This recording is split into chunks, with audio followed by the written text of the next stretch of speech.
Gaurko ipuina ipotzak da.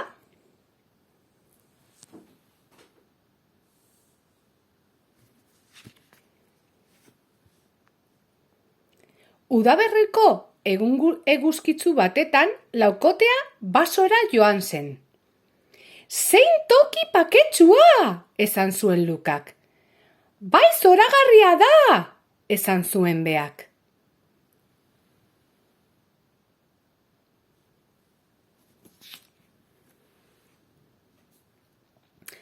Basoko bazter batetan perretxiko berezi bat ikusi zuten.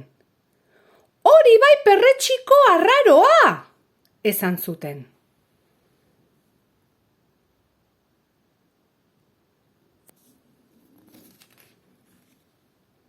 Bapatean zarata entzun zuten eta izuturik zuhaitzen atzean izkutatu ziren.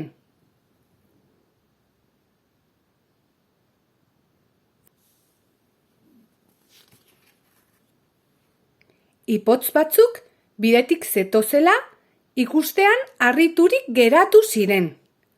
Atea ireki eta perretxikoaren barrura sartu ziren.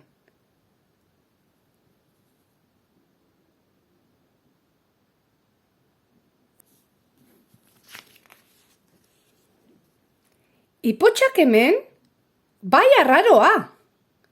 Deitu egingo diegu. Ipotzak, ipotzak irten!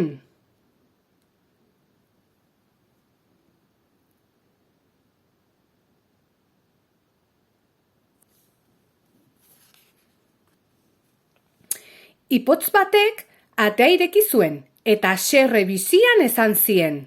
Zer arraio gertatzen da?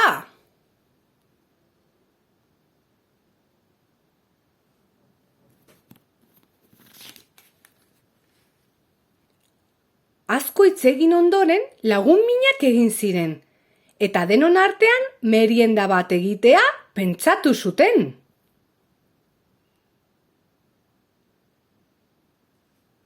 Alaiak daude. Baina gure lagunek ezin zutenez ipotzen etxean sartu, Endikaren etxera joan ziren.